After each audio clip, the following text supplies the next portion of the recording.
السلام علیکم ورحمۃ اللہ وبرکاتہ۔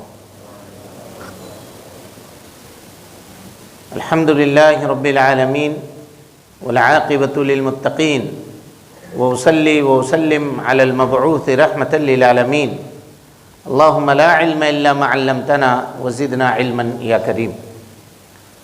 حاضرین گرامی، دوستو، بزرگوں اور ساتھیوں، بعد نماز فجر کے اس درس میں ہم آپ کے سامنے عشرہ مبشرہ بالجنہ رضوان اللہ علیہم اجمعین، وہ 10 خوش نصیب صحابہ کرام جن کے جنت کی بشارت اللہ کے نبی صلی اللہ علیہ وسلم نے دنیا میں دے دی تھی، اور ایک حدیث میں ان 10 صحابہ کا تذکرہ ہے۔ کل وہ حدیث ہم نے آپ کے سامنے پیش بھی کر دی تھی اور بتا بھی دیا تھا۔ ان کے سیرت کو ہم پڑھ رہے ہیں تاکہ وہ کون سا عمل کرتے تھے جس کی وجہ سے ان کو یہ فضیلت دنیا کی زندگی میں حاصل ہو گئی۔ ہمارا اور آپ کی بھی کوشش یہی ہے کہ جو ٹوٹی پھوٹی عبادتیں ہماری اور آپ کی ہیں، اللہ رب العالمین اس کو قبول کر لے اور ہم کو اور آپ کو جنت الفردوس میں جگہ عطا فرما دے۔ ہم سب کی کوششوں کا یہی محور ہے، دنیا میں ہمارے پیدائش کا یہی مقصد ہے کہ اللہ کی عبادت کر کے ہم اللہ رب العالمین کو راضی اور خوش کر لیں۔ کل تک کے درس میں ہم نے خلیفہ راشد چہارم حضرت علی رضی اللہ تعالیٰ عنہ کے زندگی کے بارے میں آپ کے سامنے گفتگو کی تھی کہ کس طرح سے حضرت علی رضی اللہ تعالیٰ عنہ کے ہاتھ کے اوپر بیعت صحابہ کرام رضوان اللہ علیہم اجمعین نے کی۔ یہاں آ کر کے گفتگو ہماری رک گئی تھی کہ لوگ آئے حضرت علی کے پاس، انہوں نے اپنے گھر کا دروازہ بند کر لیا تھا، کہا مجھے کوئی ضرورت عمارت سے نہیں ہے، آپ لوگ اپنا امیر بنا لو، میں وزیر رہوں گا، مشورہ دوں گا۔ لیکن لوگ راضی نہ ہوئے اور آپ کے دروازے کو کھٹکھٹایا مسلسل۔ تو حضرت علی نے کہا کہ ٹھیک ہے، اگر تم لوگ میرے بغیر کسی دوسرے سے راضی نہیں ہوتے ہو تو چلو مسجد میں، اور مسجد میں چل کر کے عام اعلان کرتے ہیں، سارے لوگ آ کر کے میرے ہاتھ کے اوپر بیعت کرو تاکہ یہ پتہ چلے کہ کون راضی ہے اور کون ناراض ہے۔ یہاں پہ کچھ شیعہ لوگ یہ کہتے ہیں کہ حضرت طلحہ نے، حضرت زبیر نے اور دیگر صحابہ کرام نے حضرت علی سے بیعت نہیں کی تھی، حالانکہ یہ بات غلط ہے، سراسر غلط ہے۔ سارے صحابہ کرام جو وہاں موجود تھے، سارے کے سارے صحابہ کرام نے حضرت علی سے بیعت کر لی، اور حضرت علی باتفاق رائے مسلمانوں کے خلیفہ مقرر ہوئے۔ اس سلسلے میں ہم نے کل وہ بات بیان کی تھی کہ امام احمد ابن حنبل رحمۃ اللہ علیہ سے پوچھا گیا کہ حضرت علی کے خلافت میں کسی کو انکار تھا؟ کہا کہ وہ شخص جو حضرت علی کو چوتھا خلیفہ نہیں مانتا ہے وہ گدھے سے بھی زیادہ بے وقوف ہے۔ یہ امام احمد ابن حنبل رحمۃ اللہ علیہ نے کہا۔ بہرحال یہ معاملہ ہو گیا۔ اب حضرت عثمان رضی اللہ تعالیٰ عنہ کی جو شہادت ہوئی تھی وہ حج کا زمانہ تھا، ذی الحجہ کا۔ سارے صحابہ کرام مکۃ المکرمہ میں تھے، اور یہ جو بلوائی دنگا کرنے والے لوگ جو نکلے تھے یہ بھی اپنے اپنے گاؤں سے حج کا نام لے کر نکلے تھے، لیکن مکہ نہیں جا کر کے مدینہ آئے اور حضرت عثمان غنی رضی اللہ تعالیٰ عنہ کے گھر کو گھیر لیا اور ان کو وہاں پہ شہید کیا۔ حضرت طلحہ اور حضرت زبیر یہ دونوں نکلے کہاں؟ مکۃ المکرمہ۔ وہاں اور دیگر صحابہ کرام سے ملاقات ہوئی۔ ام المومنین حضرت عائشہ صدیقہ رضی اللہ عنہا بھی حج کرنے کے لیے مکہ گئی ہوئی تھی، ملاقات ہوئی اور کہا کہ اس طرح سے حضرت عثمان غنی رضی اللہ تعالیٰ عنہ کے ساتھ معاملہ پیش آیا ہے، لہذا ہمیں چاہیے کہ ہم حضرت عثمان کے قاتلوں سے بدلہ لیں۔ ٹھیک ہے، یہاں اس پوائنٹ کے اوپر غور کیجیے گا، یہی ٹرننگ پوائنٹ ہے۔ یہیں پہ امیر بن چکا تھا، حضرت علی خلیفہ تھے، چاہے ام المومنین حضرت عائشہ ہوں یا حضرت طلحہ ہو یا حضرت زبیر ہوں رضی اللہ عنہم اجمعین، ان کو چاہیے یہ تھا کہ آپ کسی کا خون کا بدلہ لینا چاہتے ہیں، امیر سے رجوع کیجیے، امیر سے مطالبہ کیجیے، ان سے کہیے۔ لیکن ان لوگوں نے یہ سوچا کہ امیر کبھی بھی اس بات سے انکار نہیں کریں گے، حضرت علی بھی یہی چاہتے ہیں کہ حضرت عثمان کے خون کا بدلہ لیا جائے۔ تقدیر کا فیصلہ یہ تھا، ایسے ہی اللہ نے لکھا تھا معاملے کو، اس کو کوئی ٹال نہیں سکتا۔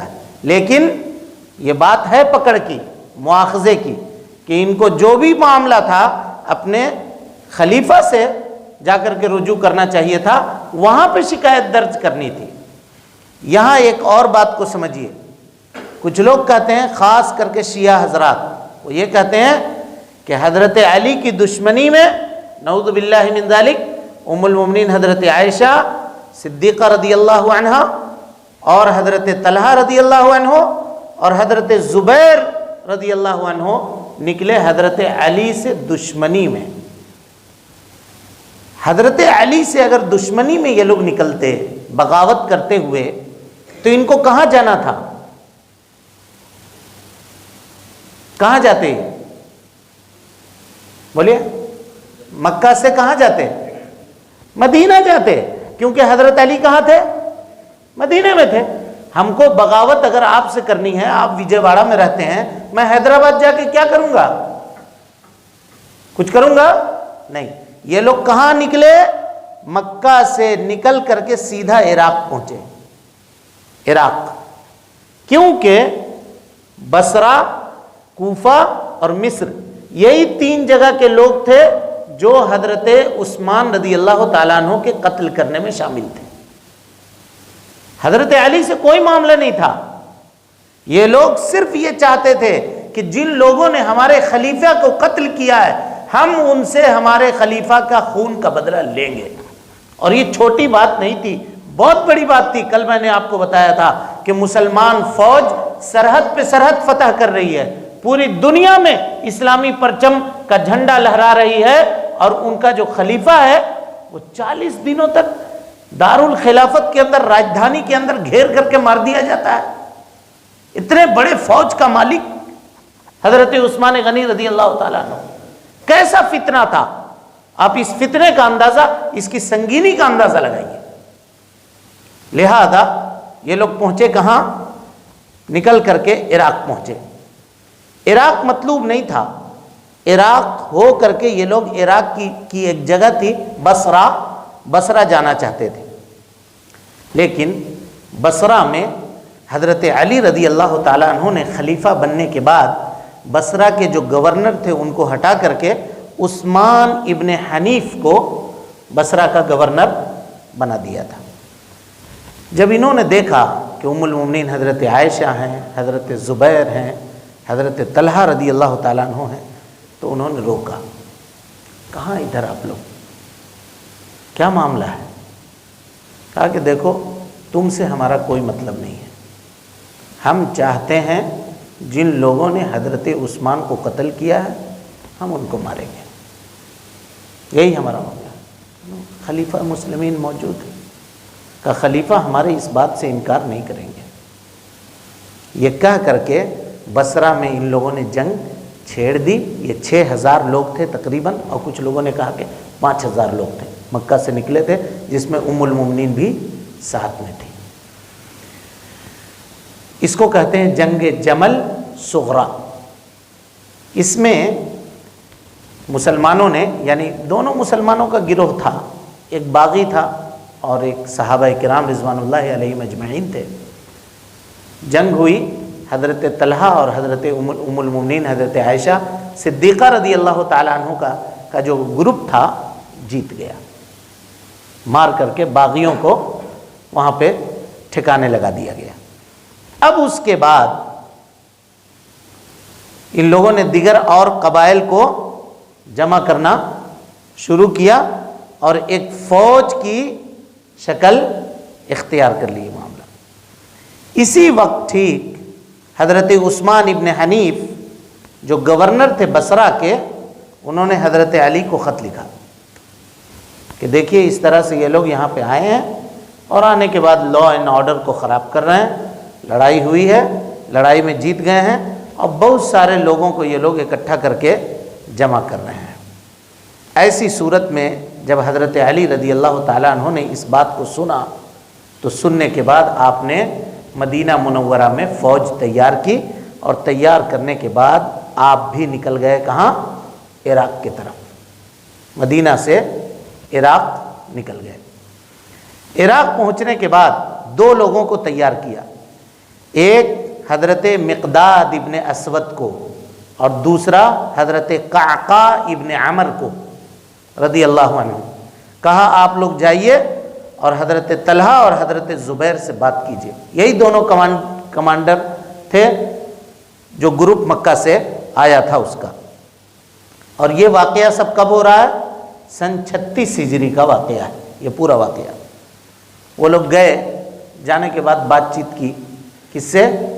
حضرت طلحہ سے اور حضرت زبیر سے، کہ دیکھو ہم کو حضرت علی نے بھیجا ہے، آپ لوگ کیا چاہتے ہیں، کیا معاملہ ہے آپ کا؟ تو کہا ہمارا معاملہ کچھ بھی نہیں ہے، ہم یہ چاہتے ہیں کہ ہم عثمان رضی اللہ تعالیٰ عنہ کے قاتلوں سے بدلہ لیں۔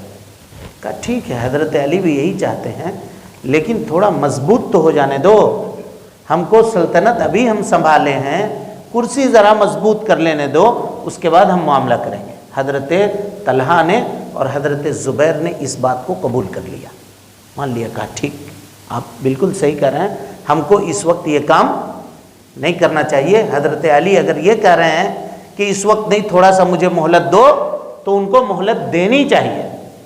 لیکن یہ جو گاؤں گاؤں اور قریہ قریہ سے جو لوگ جمع ہو گئے تھے، اس میں وہ لوگ بھی شامل تھے جنہوں نے حضرت عثمان کو قتل کیا تھا۔ اب ان لوگوں نے یہ دیکھا کہ اگر یہ دونوں ایک ہو گئے تو اب ہماری خیر نہیں ہے، مل کے ماریں گے یہ اور چن چن کے ماریں گے۔ اس لیے ان لوگوں نے کیا رات کے وقت حضرت طلحہ اور حضرت زبیر کے قافلہ جو تھا اس قافلے کے اوپر حملہ کر دیا خود سے۔ اور جب حملہ ہوا تو رات میں یہ ان لوگوں نے سمجھا کہ دھوکہ ہو گیا ہمارے ساتھ، حضرت علی نے حملہ کر دیا، اور نتیجہ یہ ہوا کہ یہ لوگ حضرت علی کے لشکر کی طرف ٹوٹ پڑے، حضرت علی کے لشکر ادھر آ کر کے ٹوٹ پڑے۔ اسی اسنا میں حضرت طلحہ اپنے خیمے سے باہر نکلے اور کہا لوگوں مت کرو ایسا، رک جاؤ، چپ ہو جاؤ۔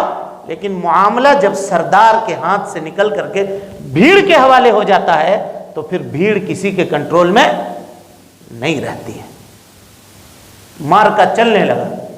اب اسی اسنا میں کسی باغی نے یہ دیکھا کہ حضرت زبیر ہیں، نکل کر کے بغیر ہتھیار کے، ان کو کیا معلوم ہے، لوگوں کو سمجھا رہے ہیں مت کرو لڑائی، مت کرو، بند کرو لڑائی۔ پیچھے سے کسی نے نیزہ مارا اور ان کو شہید کر دیا۔ اسی میں حضرت طلحہ تھے، حضرت طلحہ کو بھی نیزہ مارا اور حضرت طلحہ کو بھی شہید کر دیا۔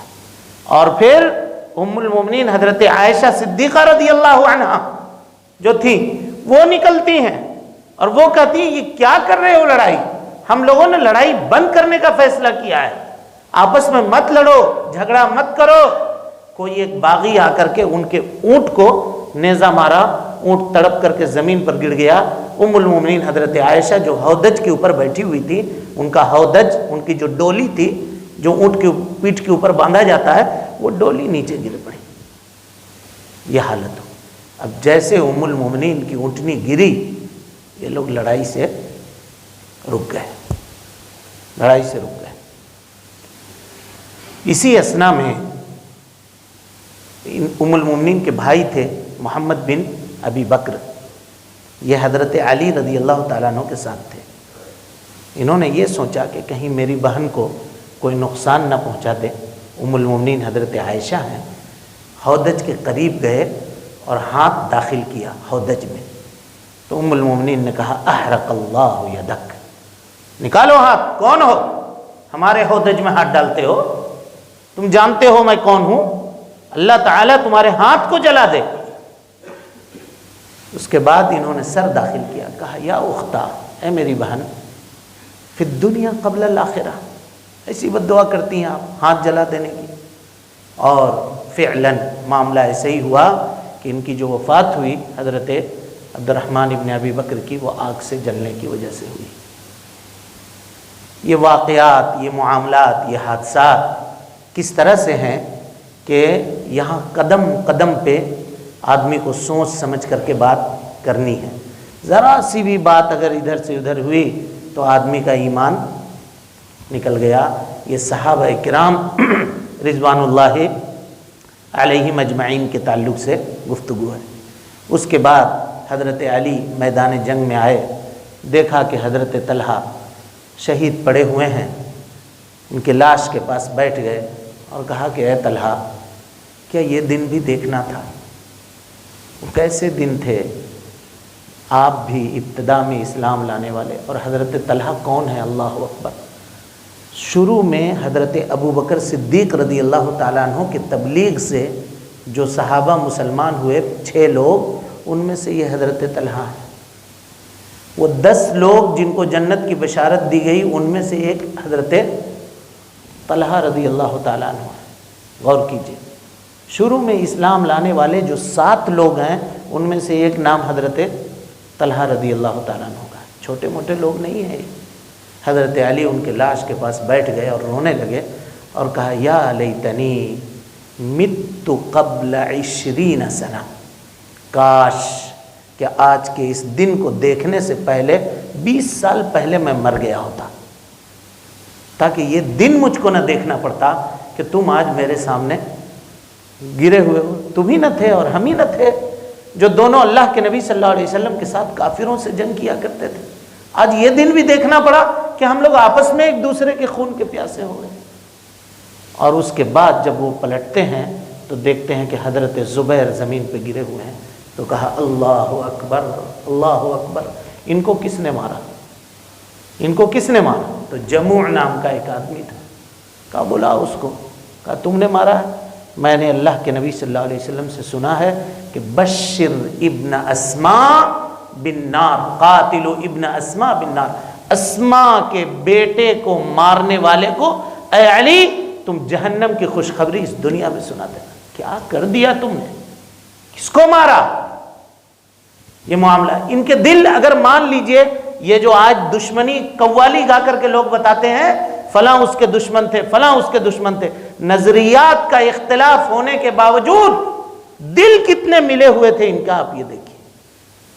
یہ کوئی چھوٹی بات نہیں ہے، کوئی ہمارے مخالف میں آ کر کے لڑا ہے اور اس کے باوجود اس کے لاش کے سامنے بیٹھ کر کے کمانڈر رو رہا ہے اور یہ کہہ رہا ہے کہ کاش کہ میں اس کے وفات سے 20 سال پہلے مر گیا ہوتا۔ اس کے بعد ام المومنین حضرت عائشہ صدیقہ رضی اللہ تعالیٰ عنہ کے پاس حضرت علی گئے اور کسی دوسرے پر اعتبار نہیں کیا۔ آپ نے کہا اے حسن ادھر آؤ، اے حسین ادھر آؤ، اپنے دونوں بیٹوں کو بلایا اور کہا کہ یہ آپ کی نانی ہیں، ان کو ہودج پہ بٹھاؤ اور سلامتی کے ساتھ عزت و وقار کے ساتھ مدینہ چھوڑ کر کے آؤ۔ عراق میں یہ معاملہ پیش آیا تھا، ان کو عزت و وقار کے ساتھ لے جا کر کے مدینہ چھوڑ کے، کسی دوسرے کو نہیں بھیجا، اپنے بیٹوں کو بھیجا، کہا کہ اب تم دونوں کی ذمہ داری ہے کہ تم لوگ دونوں جاؤ اور ان کو چھوڑو۔ ام المومنین حضرت عائشہ صدیقہ رضی اللہ تعالیٰ عنہا کو لے کر کے حضرت حسن و حسین عزت کے ساتھ لا کر کے مدینہ منورہ میں چھوڑ دیتے ہیں۔ اس کے بعد حضرت علی رضی اللہ تعالیٰ عنہ عراق میں رہ کر کے ہی خلافت کو مضبوط کرنے کی کوشش کرتے ہیں۔ کوئی بھی جب نیا خلیفہ یا حاکم بنتا ہے تو سب سے پہلے اس کا کام کیا ہوتا ہے؟ وہ کچھ لوگوں کو ہٹاتا ہے منصب سے اور کچھ نئے لوگوں کو منصب پہ لاتا ہے۔ اب دستور یہی ہے دنیا کا، ہم خلیفہ بنے ہیں، جو گورنر دوسری جگہ ہے وہ گورنر کو ہم ہٹائیں گے، ہم اپنے لوگوں کو لائیں گے، یا اپنے لوگ نہ بھی ہوں تو ہم جس کو مناسب سمجھتے ہیں ہم اس کو لائیں گے تاکہ کام کرنے میں آسانی ہو۔ یہ معاملہ ہوتا ہے۔ تو حضرت علی نے لوگوں کو معزول کرنا شروع کیا، اس کو معزول کیا، اس کی جگہ پہ دوسرے کو معزول مانے سسپینڈ کیا۔ آپ کو اس عہدے سے، مثال کے طور پہ وجے واڑا کی ذمہ داری ایک شخص کو دی ہوئی تھی، کہا کہ آپ سے وجے واڑا کی ذمہ داری لی گئی، ختم کی گئی، اب آپ گورنر نہیں ہیں، آپ کے جگہ پر فلانا گورنر ہے۔ ایسا کر کے ہر جگہ پہ اپنا اپنا گورنر متعین کیا۔ ٹھیک اسی جگہ پہ ملک شام میں حضرت امیر معاویہ رضی اللہ تعالیٰ عنہ تھے۔ حضرت علی نے حضرت امیر معاویہ کو بھی معزول کر دیا اور حضرت عبداللہ ابن عباس کو بلایا، کہا کہ عبداللہ ابن عباس، یہ میں نے معاویہ کو معزول کیا ہے، یہ خط ہے، لے کر کے جاؤ معاویہ کے پاس۔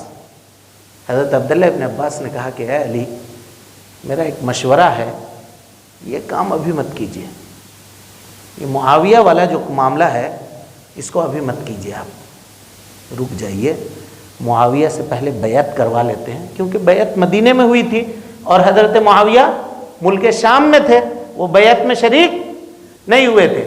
کہا کہ یہ کام مت کیجیے، پہلے ان سے بیعت کروا لیتے ہیں، معاملہ تھوڑا ٹھنڈا پڑ جاتا ہے، سب کچھ ٹھیک ٹھاک ہو جاتا ہے۔ بھائی حضرت عثمان ان کے بھی تو چچا کے بیٹے تھے جو قتل کیے گئے تھے، درد اور تکلیف تو ان کے دل میں بھی تھا، وہ بھی تو چاہتے تھے کہ ان کے قاتلوں سے بدلہ لیا جائے۔ کہا تھوڑی دیر ٹھہر جائیے، اس کے بعد معاملہ سب ٹھیک ہو جائے گا۔ حضرت علی نے کہا کہ نہیں، جو کرنا ہے ہم کو ابھی کرنا ہے۔ تو حضرت عبداللہ ابن عباس نے کہا کہ تو ٹھیک ہے، جب آپ یہی کرنا چاہتے ہیں تو ہم کم سے کم امیر بن کے نہیں جائیں گے، مجھ کو معاف کیجئے، آپ کسی دوسرے کو بھیج دیجئے جس کو آپ بھیجنا چاہتے ہیں۔ تو قیس ابن سعد ابن عبادہ، حضرت سعد ابن عبادہ رضی اللہ تعالیٰ عنہ کے بیٹے کو، قیس ابن سعد ابن عبادہ کو گورنر بنا کر کے اور چٹھی دے کر کے ملک شام حضرت علی نے روانہ کیا امیر معاویہ کے پاس۔ امیر معاویہ نے جب چٹھی دیکھا تو کہا کہ کس کے طرف سے ہے؟ کہا خلیفۃ المسلمین علی رضی اللہ تعالیٰ عنہ کی طرف سے۔ کہا میں حضرت علی کے ہاتھ پہ بیعت کہاں کیا ہوں؟ مجھے گورنر بنایا تھا حضرت عثمان نے، حضرت عثمان نہیں ہے، اور دوسرا جو خلیفہ آیا ہے میں نے اس کو سپورٹ نہیں کیا ہے، میں اس کو مانتا نہیں ہوں، تو اس کا آرڈر میں کیوں مانوں گا؟ یعنی اس کو میں نے خلیفہ نہیں بنایا ہے، یہ مطلب ہے، نہیں بنایا۔ بات یہ ہوئی اور اس کو قیس ابن سعد کو انہوں نے بھگا دیا، کہا جاؤ، جو تم کو بھیجا ہے یہ چٹھی لے کر کے تم اسی کے بعد چلے جاؤ، میں نہیں مانتا ہوں، نہیں قبول کیا۔ اس کے بعد امیر معاویہ کے پاس ابو مسلم الخولانی رضی اللہ عنہ آئے، انہوں نے کہا کہ اے معاویہ، کیا تم اپنے آپ کو حضرت علی کے برابر سمجھتے ہو؟ کہا کہ نہیں بھائی، حضرت علی مجھ سے بہت افضل ہیں، بہت بہتر ہیں حضرت علی رضی اللہ عنہ۔ کہا پھر کیوں تم نے ویسا کیا، ان کے قاصد کو بھگا دیا اور ان کے ہاتھ کے اوپر تم نے بیعت نہیں کیا؟ کہا کہ دیکھو میں بیعت کروں گا، میری ایک شرط ہے، وہ شرط یہ ہے کہ حضرت علی کے ساتھ حضرت عثمان کے قاتل جو موجود ہیں وہ اس کو ہمارے حوالے کریں، پہلے حوالے کر دیں، اس کے بعد جو کہیں گے حضرت علی رضی اللہ تعالیٰ عنہ ہم ماننے کے لیے تیار ہیں۔ ابو مسلم خولانی خوش ہو گئے، کہا لڑائی کچھ بھی نہیں ہے، تھوڑا سا معاملہ ہے، حل ہو جائے گا۔ گئے حضرت علی کے پاس اور جا کر کے کہا، حضرت علی نے ان کو کہا ابو مسلم، تم کو کس نے کہا تھا بات کرنے کے لیے؟ کیا تم کو میں نے ذمہ دار بنایا تھا معاویہ سے بات کرنے کے لیے؟ تم خود سے کیوں بات کیے؟ میں شرط قبول نہیں کروں گا۔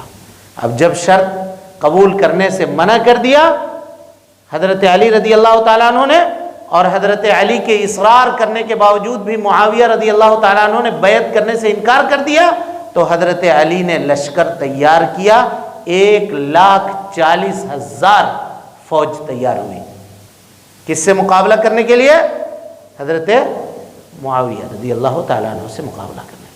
اور ادھر حضرت معاویہ نے ملک شام میں فوج تیار کیا 70,000 لوگوں کا۔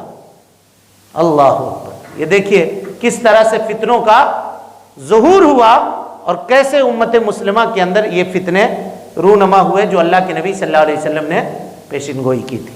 اور پھر یہ لڑائی جس کو جنگ صفین کہا جاتا ہے، اس سے پہلے کی جو لڑائی تھی وہ جنگ جمل تھی، جس میں ام المومنین حضرت عائشہ کے اونٹنی کو مارا گیا تھا، اسی لیے اس کا نام جمل ہے، اور اونٹنی کے گرتے ہی وہ لڑائی رک گئی تھی، اسی لیے اس کو کہتے ہیں جنگ جمل، جمل مانے اونٹ۔ اور یہ جو لڑائی ہے یہ لڑائی صفین ہے، صفین کی لڑائی، یہ 37 ہجری سفر میں یہ لڑائی شروع ہوئی. اس کے تفصیلات کیا ہیں اور کس طرح سے ہیں انشاءاللہ ہم کل کے درس میں آپ کے سامنے رکھیں گے. اللہ رب العالمین سے دعا ہے کہ اللہ تعالی ہمیں اور آپ کو حسن عمل کی توفیق دے. رب العالمین ہم سب کی اصلاح فرمائے، ہماری نیکیوں کو قبول فرمائے، سیئات سے درگزر فرمائے. جب تک اللہ رب العالمین زندہ رکھے، دین اسلام پہ زندہ رکھے، اور جب اٹھائے ایمان پہ اٹھائے. آمین. وآخر دعوانا ان الحمدللہ رب العالمین.